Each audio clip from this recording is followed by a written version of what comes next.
வணக்கம். செல்வகுமாரின் மதியம் 2:30 வானிலை ஆய்வறிக்கை. அதிகாரப்பூர்வ வானிலை அறிக்கைக்கு இந்திய வானிலை ஆராய்ச்சித்துறை அறிக்கையை பார்க்கவும். 2026 மே 25 திங்கட்கிழமை மதிய ஆய்வறிக்கை. இன்றைய அறிக்கையில் கடந்த 24 மணி நேர மழைப்பொழிவு, இன்றைக்கு எங்கே மழை தொடங்கி இருக்கிறது, வரக்கூடிய மணி நேரங்கள் எங்கே பரவலாக போகிறது, நாளை மழை எங்கே, வரக்கூடிய நாட்களில் எங்கெங்கே, தென்மேற்கு பருவமழை தொடக்கம் எப்பொழுது, தற்பொழுது வடகடலோரம் வட உள்பகுதிகளில் இருக்கக்கூடிய வெப்ப அலை வெப்பம் தணிவது எப்பொழுது, பிற மாவட்டங்கள் வெப்பம் எப்படி, தென்மேற்கு பருவமழை தீவிரம் எப்பொழுது என்பதையெல்லாம் இந்த அறிக்கையில் பார்ப்போம். கடந்த 24 மணி நேர மழைப்பொழிவை பொறுத்த வரைக்கும் அதிகபட்சமாக நாமக்கல் மாவட்டம் ராசிபுரம் 110 மில்லிமீட்டர் 11 சென்டிமீட்டர் மழை பொழிந்திருக்கு ராசிபுரத்தில். திருப்பூர் மாவட்டம் காங்கேயம் 9 சென்டிமீட்டர், பெரம்பலூர் மாவட்டம் செட்டிக்குளம், திருச்சிராப்பள்ளி மாவட்டம் நந்தியாறு 7 சென்டிமீட்டர், கரூர் மாவட்டம் ஆணைப்பாளையம், கிருஷ்ணகிரி மாவட்டம் தேன்கனிக்கோட்டை, நீலகிரி மாவட்டம் கேத்தி, சேலம் மாவட்டம் மேட்டூர் இவையெல்லாம் 6 சென்டிமீட்டர். அடுத்தபடியாக பார்த்தீங்கன்னா கிருஷ்ணகிரி மாவட்டம் தேன்கனிக்கோட்டை, தருமபுரி மாவட்டம் ஒகேனக்கல், நீலகிரி மாவட்டம் குன்னூர் பிடிஓ, சேலம் மாவட்டம் சங்கரிதுக், ஈரோடு மாவட்டம் ஈரோடு பிடிஓ, நீலகிரி மாவட்டம் குன்னூர், திருப்பத்தூர் மாவட்டம் வாணியம்பாடி, திருச்சிராப்பள்ளி மாவட்டம் தூவாக்குடி, சேலம் மாவட்டம் மேட்டூர், மேலும் திருப்பூர் மாவட்டம் குண்டடம் தலா 5 சென்டிமீட்டர், தஞ்சாவூர் மாவட்டம் பூதலூர், நீலகிரி மாவட்டம் கிண்ணக்கோரை, ஈரோடு மாவட்டம் இலந்தைக்குட்டை மேடு, கரூர் மாவட்டம் மாயனூர், கோயம்புத்தூர் மாவட்டம் கிணத்துக்கடவு, திருப்பூர் மாவட்டம் வாணியம்பாடி, தூத்துக்குடி மாவட்டம் கோவில்பட்டி, ஈரோடு மாவட்டம் அம்மாப்பேட்டை, மேலும் தருமபுரி மாவட்டம் பெண்ணாகரம், ஈரோடு மாவட்டம் தாளவாடி, கோயம்புத்தூர் மாவட்டம் பெரிய நாயக்கம்பாளையம், தருமபுரி மாவட்டம் பெண்ணாகரம்,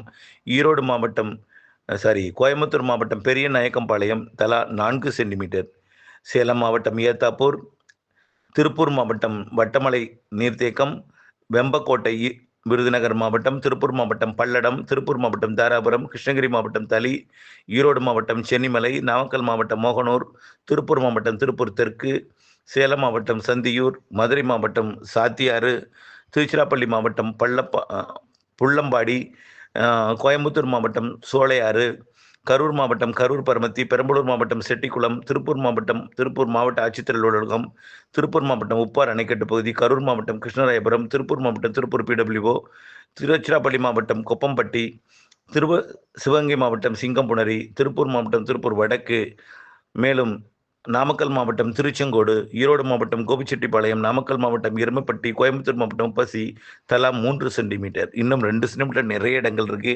1 சென்டிமீட்டர்ல மிகப்பெரிய பட்டியல் இருக்கு. இந்த நிலையில வானிலை அமைப்பை பார்ப்போம்.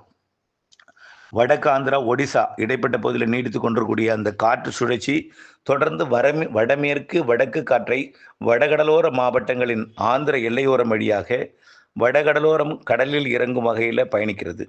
மேற்கிலிருந்து வரக்கூடிய காற்றும் வெப்பமடைந்து வருகிறது. மாலைக்கு பிறகு அது குளிர்ந்த காற்றாக மாறி வெப்பச்சலன இடிமழை பொழிவை தமிழ்நாட்டில் தொடக்கும். இன்றைக்கு மழைப்பொழிவு தொடங்கியிருக்கூடிய இடம் பார்த்தீங்கன்னா ஆந்திர பிரதேச மாநிலம் புத்தூர் மற்றும் நகரி பகுதியில் தொடங்கியிருக்கூடிய மழை ஊத்துக்கோட்டை பகுதியை நோக்கி நகர்ந்து வந்து கொண்டிருக்கிறது. அது அப்படியே உள்ளே திருவள்ளூர் மாவட்டத்தோட பகுதி வழியாக திருவள்ளூர் மற்றும் அரக்கோணம் இந்த பகுதியை நோக்கி காஞ்சிபுரம் மாவட்ட பகுதிகளை நோக்கி முன்னேறி நுழையும் என்று எதிர்பார்க்கப்படுகிறது. இன்னும் காஞ்சிபுரம், வேலூர் மாவட்டத்திலையும், ராணிப்பேட்டை மாவட்டத்திலையும், திருவள்ளூர் மாவட்ட பகுதியிலையும் கொஞ்சம் மழைப்பொழிவை கொடுக்கும். அதே போல் குப்பத்தை ஒட்டிய பகுதியில் திருப்பத்தூர் மற்றும் வேலூர் மாவட்டம் மற்றும் திருப்பத்தூர் மாவட்டத்தில் ஆம்பூர் மற்றும் அதன் சுற்று வட்டார பகுதியில் மழைப்பொழிவு தொடங்கி இருக்கு. மேலும் பார்த்தீங்கன்னா கிருஷ்ணகிரி மாவட்டத்தோட கிருஷ்ணகிரிக்கு சற்று வடக்கு புறம், கிருஷ்ணகிரிக்கும் ஓசூருக்கும் இடைப்பட்ட பகுதியில் கிருஷ்ணகிரி மாநகரை ஒட்டிய பகுதியில் நல்ல மழைப்பொழிவு தொடங்கி இருக்கு. மேலும் பார்த்தீங்கன்னா உள்ளே சாத்தனூர் அணைக்கட்டு பகுதியை ஒட்டியும் மழைப்பொழிவு தொடங்கி இருக்கிறது. திருவண்ணாமலை மாவட்டத்தில் தெற்கு பகுதி, மேலும் பார்த்தீங்கன்னா தென் மாவட்டத்திலேயே ஆங்காங்கே மழைப்பொழிவு தொடங்கி இருக்கு.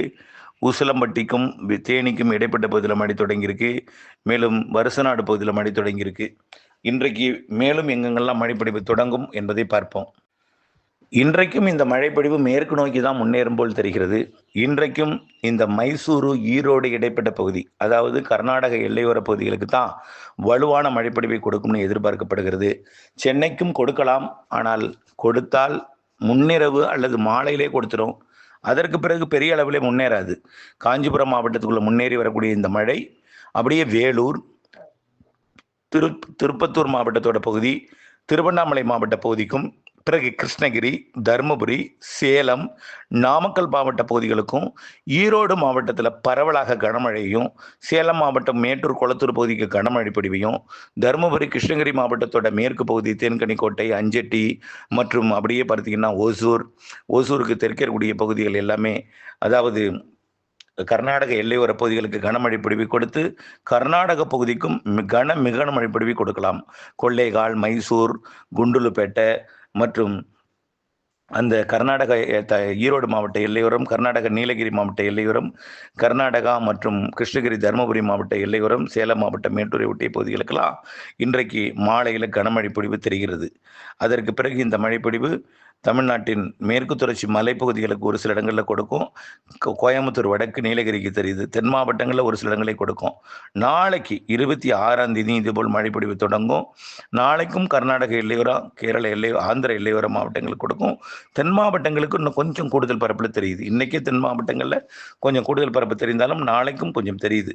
ஆனால் பரவலாக இருக்காது. பரவலாக பெய்யக்கூடிய இடம் கிருஷ்ணகிரி, தருமபுரி மற்றும் சேலம் சேலம், நாமக்கல், ஈரோடு, நீலகிரி, திருப்பத்தூர், வேலூர், திருவண்ணாமலை, கள்ளக்குறிச்சி இந்த பகுதிகளுக்கு நல்ல மழைப்பொழிவு தெரிகிறது. கர்நாடகாவிற்கும் நாளைக்கும் கர்நாடகாவிற்கு கனமழை பொழிவு தெரிகிறது. வியாழக்கிழமை 28ஆம் தேதிக்கு பிறகு மழையோட பரப்பு குறைந்தாலும் கொஞ்சம் இருந்து கொண்டே இருக்கும் மழை. ஒரு 2 நாளைக்கு மழையோட தீவிரம் குறைஞ்சிருக்கும். இருந்தாலும் கர்நாடக எல்லையோரத்தில் மழை இருந்து கொண்டிருக்கும்.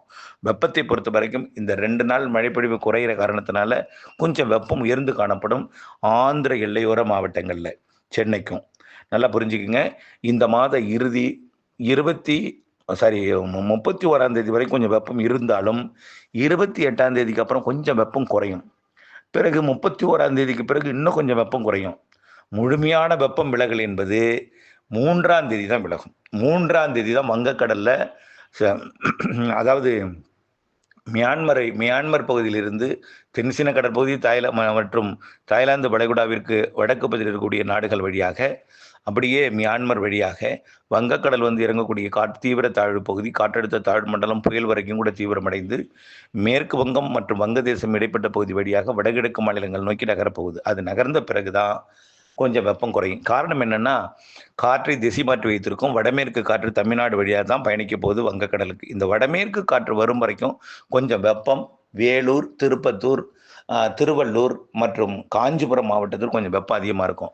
சென்னையில் மெரினா பீச்சை விட தாம்பரம் மற்றும் கிண்டி, அப்படியே பார்த்தீங்கன்னா மீனம்பாக்கம், முதலிடத்தை பிடிப்பது மீனம்பாக்கம் மற்றும் குன்றத்தூர், அப்படியே பார்த்தீங்கன்னா பம்மல், அனகாபுத்தூர், இந்த மீனம்பாக்கத்தை சுற்றியுள்ள பகுதி எல்லாமே, குரோம்பேட்டை, பல்லாவரம், அதன் சுற்றுவட்டார பகுதி எல்லாமே கொஞ்சம் வெப்பம் அதிகமாக இருக்கும். உணரும் வெப்பம் அதிகமாக இருக்கும் அந்த இடத்துல. மொத்தத்தில் சென்னையிலேயே, அதாவது மெரினா பீச்சில் 34 இருக்கும். அப்படியே உள்ள வர 35, 36, 40 ஆகிடும் மீனம்பாக்கம். அப்படி இருக்கும் வெப்பம். அதே போல் வேலூரையும் அதே வெப்பம் தான் இருக்கும். வரக்கூடிய 31ஆம் தேதி வரை இந்த வெப்பம் இருக்கும். அதுக்கு பிறகு கொஞ்சம் குறைஞ்சாலும் நன்றாக குளிர்வது என்பது 3ஆம் தேதியிலேருந்து குளிர்ந்துடும். 3ஆம் தேதியிலேருந்து குளிர்ந்துடும். தென்மேற்கு பருவமழையை பொறுத்த வரைக்கும் வரக்கூடிய தென் மாவட்டங்களில் மழை இருக்குங்க. இந்த மாதம் 28லேருந்து மழை இருக்கும். காரணம் என்னென்னா, தென் மாவட்டங்களை ஒட்டி காற்று சுழற்சி உருவாக போகுது. காற்று சுழற்சியுடன் இணைந்த மழை தென் மாவட்டங்கள்லையும் வட உள் மாவட்ட பகுதிகளுக்கும் டெல்டா மாவட்டத்திலையும் இந்த மாதம் இறுதியில் 28, 29, 30, 31 வரும். அதை விட கூடுதல் பரப்பு 1ஆம் தேதியிலிருந்து கூடுதல் பரப்பில் கிடைக்கும். தென்மேற்கு பருவமழை 28ஆம் தேதி தொடங்குது. 28லேருந்து 31 வரைக்கும் ஆங்காங்கே மழை இருக்கும். வட உள் மாவட்டம் மற்றும் தென் மாவட்டங்கள்லையும் இருக்கும். பாலக்காட்டு கணவாயிலையும் வரும். ஆனால் ஃபோர்ஸான ஒரு தென்மேற்கு பருவமழை என்பது வங்கக்கடலில் உருவாகக்கூடிய அந்த வலுவான நிகழ்வு செயலிழந்த பிறகு தான் இருக்கும். காரணம், வேகமாக ஓடக்கூடிய காற்று மெல்ல நகரும் காற்றாக மாறணும். அதாவது மரங்களில் மோதி மழையாக மாறுவதற்கு வாய்ப்பு ஏற்படுத்தணும். மரங்களில் மோதி குளிர்விக்கிறதுக்குள்ளே வேகமாக ஓடக்கூடிய காற்றாயிட்டுனா அது பெருசாக காற்றோட வேகம் தான் அதிகமாக இருக்கும், மழை மாறாது. காற்றோட வேகம் குறையக்கூடிய நாள்னு பார்த்தீங்கன்னா 3ஆம் தேதியிலேருந்து 3ஆம் தேதியிலேருந்து குறைஞ்சாலும் புதிய காற்று சுழற்சி அரபிக்கடலில் உருவாகி கேரளாவிலையும் கர்நாடகாவிலையும் பலத்த மழை பொழிவு 3ஆம் தேதியிலேருந்து அப்புறம் மழை தாங்க. 3ஆம் தேதியிலேருந்து ஆகஸ்ட் வரைக்கும் மழை தான். இடையில கொஞ்சம் கொஞ்சம் கேப் விடும், நிகழ்வு இல்லாதப்போ பெரும்பாலான நாட்கள் மழை தான். ஜூன் 3ஆம் தேதியிலிருந்து ஜூன் அப்படியே தொடர்ச்சியாக இடைவெளி கொஞ்சம் தீவிரம் குறைஞ்சிருந்தாலும் மழை இருந்துகிட்டே இருக்கும். வலுவான மழையெல்லாம் பல நாட்கள் இருக்குது. ஆகஸ்ட் இறுதி வரைக்கும் நிறைய மழை இருக்குது. ஏன் ஆகஸ்ட் இறுதி என்ன, ஜனவரி மாதம் இறுதி பிப்ரவரி மாதம் வரைக்குமே இருக்குது. ஆனாலும் தென்மேற்கு பருவமழை வடகிழக்கு பருவமழை ரெண்டும் ஒரே மாதிரியாக தான் இருக்கும். நிறைய மழை பிடிப்பு தர இருக்கிறது, கவலைப்படாதீங்க. தென்மேற்கு பருவமழை வலுப்பெறக்கூடிய நாள் ஜூன் 3க்கு மேலே. ஜூன் மாதம் 2வது 3வது பருவமழை இன்னும் வலுக்கும். ஆகவே அப்பொழுது தமிழ்நாட்டில் சாரல் மழை பொழிவு, அணைகளை நிரப்பு மழையெல்லாம் வரும். தமிழ்நாட்டின் மேற்கு தொடர்ச்சி மலையில் மழை இருந்தாலும் வெப்பச்சலன இடிமழை பிடிப்பு தமிழ்நாட்டில் கொஞ்சம் பரவலாகும். 3ஆம் தேதிக்கு மேலே, 1ஆம் தேதிக்கு மேலே பரவலாகும். 28லேருந்து கொஞ்சம் கொஞ்சமாக தொடங்கும் வெப்பச்சலன மழை பரப்பில் கூடும். 31க்கு மேலே இன்னும் பரப்பில் கூடும். 3ஆம் தேதிக்கு மேலே இன்னும் பரப்பில் கூடும். நல்ல மழை தென்மேற்கு பருவமழை மேற்கு தொடர்ச்சி மலையிலையும் அணைகள் நீர்பிடி பகுதியிலையும் கணவாய் பகுதிகளிலும் இருக்கும். 3ஆம் தேதிக்கு மேலே வலுத்து இங்கேயும் வெப்பச்சலன இடிமழை பிடிப்பு பரவலாகும். இணைந்தே இருங்கள் அப்டேட்ஸுடன். வெப்பம் தணிவது, முற்றிலும் தணிவது 3ஆம் தேதியிலிருந்து. தமிழ்நாட்டில் மழைப்பொழிவு என்பது தீவிரமடைவது 3ஆம் தேதியிலிருந்து. தென்மேற்கு பருவமழை பேரளவில் தொடக்கம் 28லேருந்து இருந்தாலும் மழை, வெப்பச்சலன மழை தென்மேற்கு பருவமழை இருந்து கொண்டிருக்கும். கொஞ்சம் வெப்பம் தணிந்திருக்கும். முழுமையாக தணிவது என்பது 3ஆம் தேதி. இணைந்தே இருங்கள் அப்டேட்ஸுடன். நன்றி.